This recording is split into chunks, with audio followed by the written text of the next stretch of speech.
Okay, so I'm back again. Part 6, 7.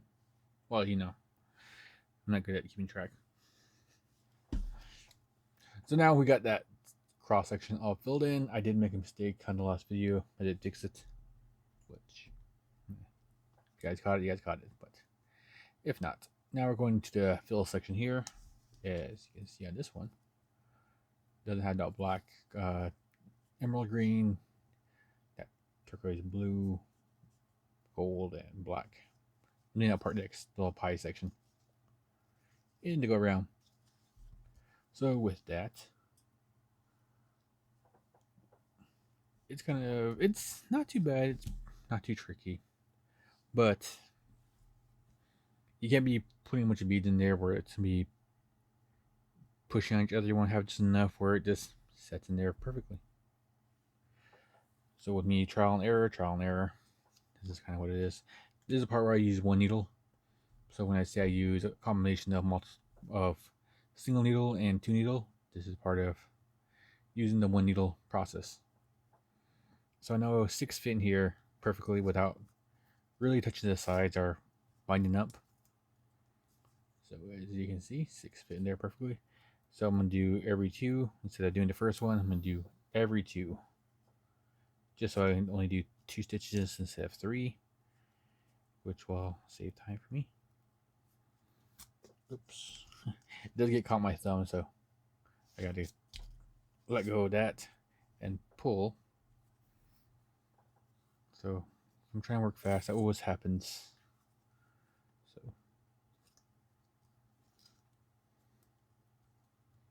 see, that's the first section in. Let's go next. So I'm starting next to the piece. I'm kind of starting halfway between that one bead that's there and pulling it through. I'm getting off the hank 6 beads. So let's go here, take 6 off, which I don't really count. I just know throughout the years of doing this, I know how many beads are 6.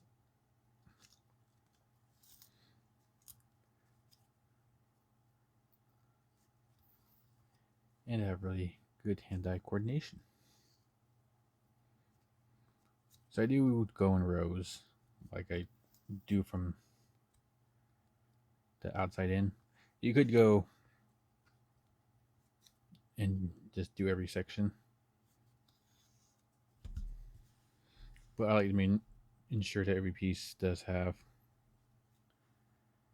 the correct amount of beads, so I'm not having to kind of break a bead at the end and figure out that, oh, I was off and I pushed my design off. Having too many beads does push your design. If you're doing it too much, you'll actually push it. So like this, it'll push your design over, which you don't really want that. You want to have it, your lines relaxed and nothing pushing on it.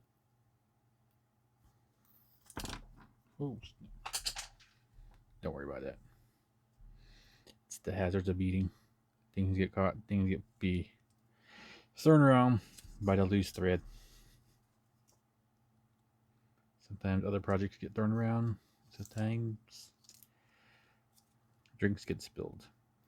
Soup beads get. That's how you create soup beads. But anywho, that's the reason why there's like beads all over the place. Like up here, you can see a bunch of loose beads.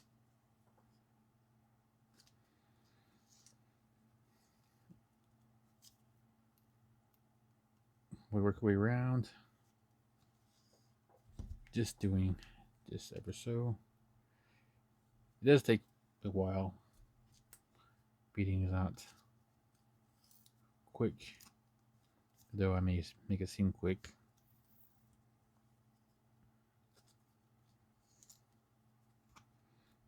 I just have really good hand-eye coordination.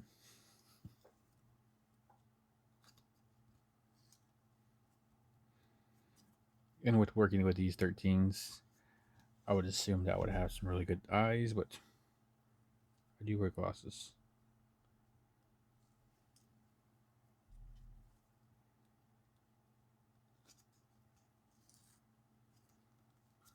But anywho,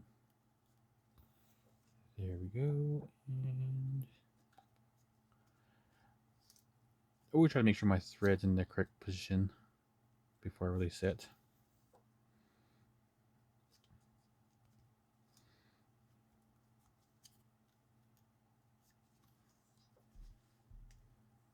Sorry if I get quiet, but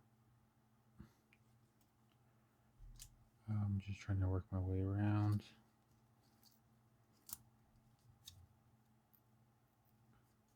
And this is about probably the normal speed I go from beading.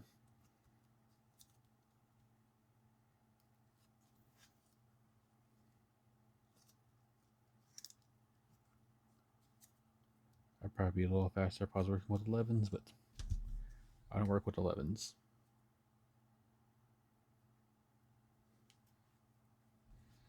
But anywho, that is one row done in,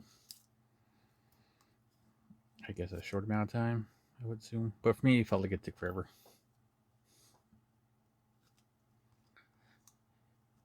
Anyways, I was working my way, do one pie section at a time, and show you how I do the next row.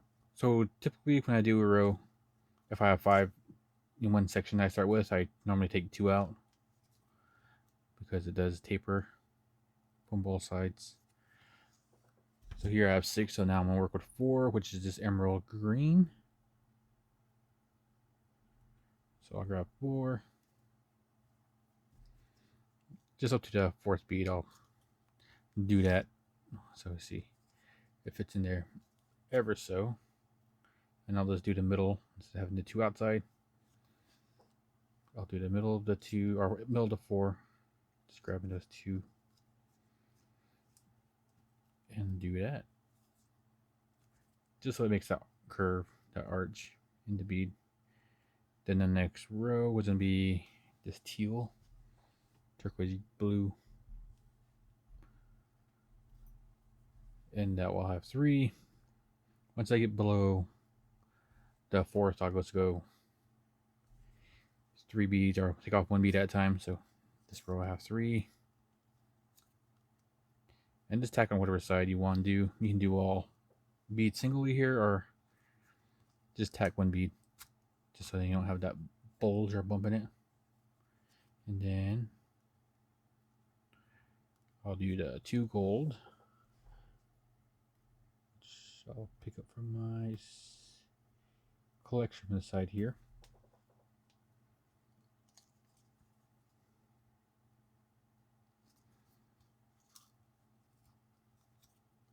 And just tack that middle one down, like so, or the middle of the 2. And then the last one will be the black to kind of